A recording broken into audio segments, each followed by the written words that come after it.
Mingled in the green curlicues that made the body of the wreath were red ornaments that blinked on and off. It was a masterpiece, a real find in Rudy's junk shop. I picked up the second extension cord and poked it home. The reds, greens, blues, and yellows of old-fashioned Christmas lights flickered to life, creating a series of fascinating shadows on the high ceilings of the front parlor. Neon meets tradition. A successful Delaney moment.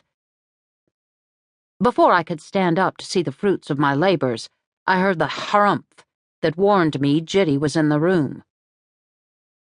"You've got this place looking like a Chinese whorehouse," Jitty said. "And you not much better. I didn't know they made such a thing as a flannel moo-moo. Girl, it's late afternoon. You been wearing that get-up all day? And look at those socks. Just 'cause they red and it's Christmas don't mean you should wear 'em." Bracing against the sofa, I rose to my knees and traced her voice to the brocade wingback. She was sitting there, dark eyes reflecting the multi-hued Christmas lights that she disdained. Behind her, the neon wreath pulsed and throbbed, seeming to pick up the singer's declaration of freedom and at the same time give Jitty a hellish halo. "Merry Christmas, Jitty," I said, brushing the dust off my knees as I stood. "I've been decorating."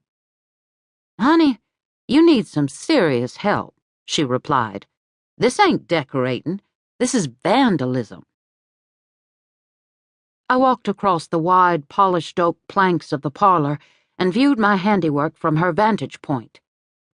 The 13-foot fir tree, trimmed with about 1,000,000 lights, at least 500 ornaments, some red velvet bows, a few wooden toys and trinkets, and 5 packages of the real old-timey silver icicles, looked pretty good to me.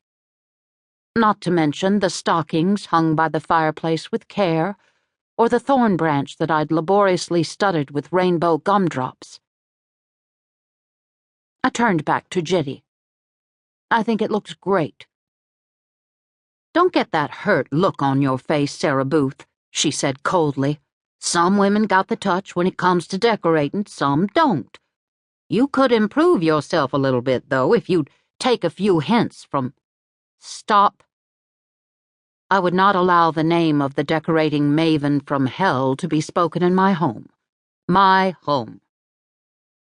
The phrase gave me a moment of pleasure. I, Sarah Booth Delaney, had single-handedly redeemed Dahlia House. I still had debts aplenty, but I no longer had to peek from behind closed curtains whenever a car drove up to make sure it wasn't the sheriff and a repo crew.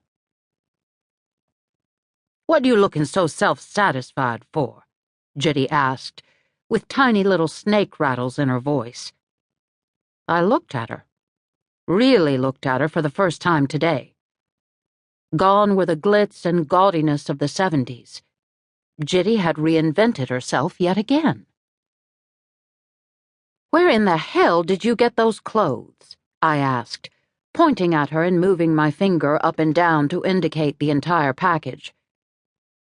From the tight curls bound back by a turban-style scarf to the waist-cinched blue gingham dress and high-heeled pumps, Jitty looked like a negative image of Jane Wyatt on a rerun of Father Knows Best. My horrified gaze roved back up to her waist. My Lord, it had to be under 23 inches. "Somebody round here's got to put a halt to moral decay. No more of this free love. If it feels good, do it, bull. What we need are some family values." Jitty looked like a rod had been rammed up her spine. "Once we get us some family values, maybe a family will follow." Her smug tone should have been a warning. "You mean you're done with Gloria Steinem and moved into the camp of that 50s throwback Phyllis Schlafly?" And I had foolishly thought nothing could be worse than bad polyester and metallic eyeshadow. Her hair, normally alive with energy, looked as if it had been beaten into submission. "You're leading a wild and reckless life, Sarah Booth. It's time you settled down. I thought I'd set you a good example." to keep listening to this audiobook. I've left you a link in the description so you can do it, at no cost thanks to Audible's 30-day free trial.